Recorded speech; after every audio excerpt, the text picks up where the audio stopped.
Hey everyone, it's Cyrus.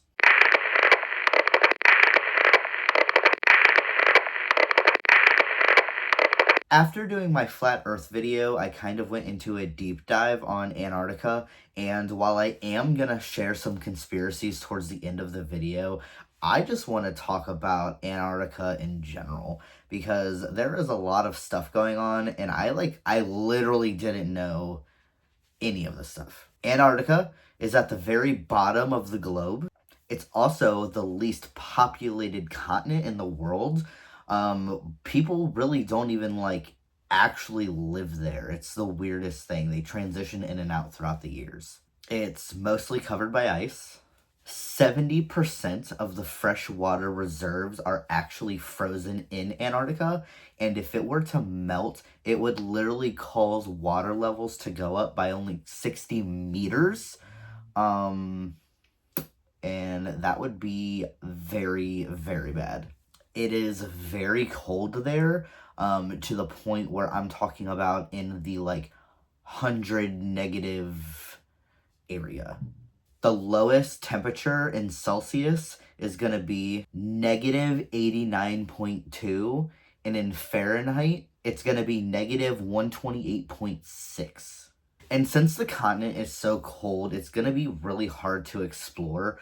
Obviously, you can't just go down there in a parka and a beanie and, you're gonna survive. I mean, it is very, very, very cold there. There's mountain ranges and volcanoes, and there's actually a desert, and it's considered one of the driest deserts on the planet. A fun fact, if it wasn't for the oceans around Antarctica, water around the world wouldn't move efficiently or be balanced. Okay, so let's talk about the people that do live in Antarctica.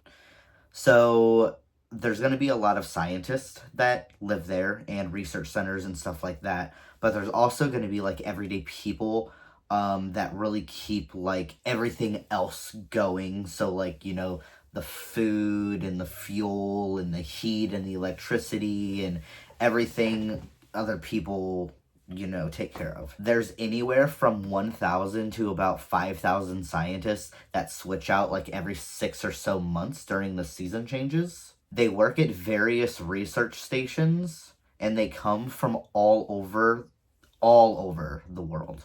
Types of scientists that are there are going to include geographers, meteorologists, marine biologists, astronomers, astrobiologists, and basically a shit ton of different kinds of scientists, because there's a lot going on, and it's, not the most explored area. I thought it was interesting that since it's so pretty much desolate and people don't really live there, that it's just one giant country/continent, but it does have territories technically. There was a treaty signed in 1959, and all of the zones that were already set before the treaty, they just kind of left. But now a part of the treaty is that they can't make zones or claim areas or anything like that. And on top of that, everyone on the continent has free access to everywhere on the continent. So all the scientists can go literally anywhere they want anyway.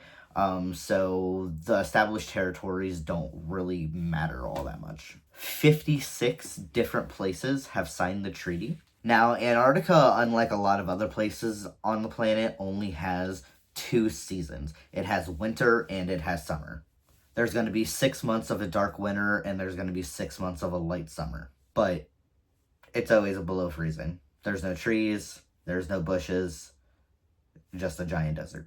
Now, NASA uses Antarctica as a place to test various equipment and stuff like that they're going to send to Mars, because out of everywhere on Earth, the climate and textures and stuff in Antarctica is going to be the most similar to what the surface of Mars is. They also use the long periods of no sunlight so they can test nutrition and lack of vitamins. So all this info that I talked about so far is literally just base info that I found from various different websites on the internet. These are all pretty much the facts that we know about Antarctica. Now, what if that isn't all? Because the further you look into it, there's just a lot going on in Antarctica. And I'm not even talking about conspiracy wise, I'm talking about like natural happening stuff that happens in Antarctica that is just crazy, and I couldn't even wrap my head around it to begin with. The first thing I want to talk about is the blood falls. It took over a century for us to figure out why exactly this was happening. But basically, it's a giant waterfall that's coming out of the side of an iceberg, and it's red. It literally looks just like blood. Scientists believe that it was iron oxide that was changing the water red, but it turns out that it was just iron nanospheres that are turning the water red. Have you heard of the Ross Ice Shelf? So it's literally called the singing ice. The wind blows across the ice and it vibrates it so much together that it gives a really, really, really high frequency, like whistle almost. And it's very eerie sounding. It can only be heard using seismic sensors, so it's not like you could just be standing, by the ice and suddenly you hear this like, singing voice out in the open. But the fact that the ice does do that and makes like a melody almost that you don't hear anywhere else, I just thought was really unusual. In 2017, a hole, literally a hole the size of Switzerland, just appeared randomly in Antarctica. They don't know what caused it. They don't know why it's there.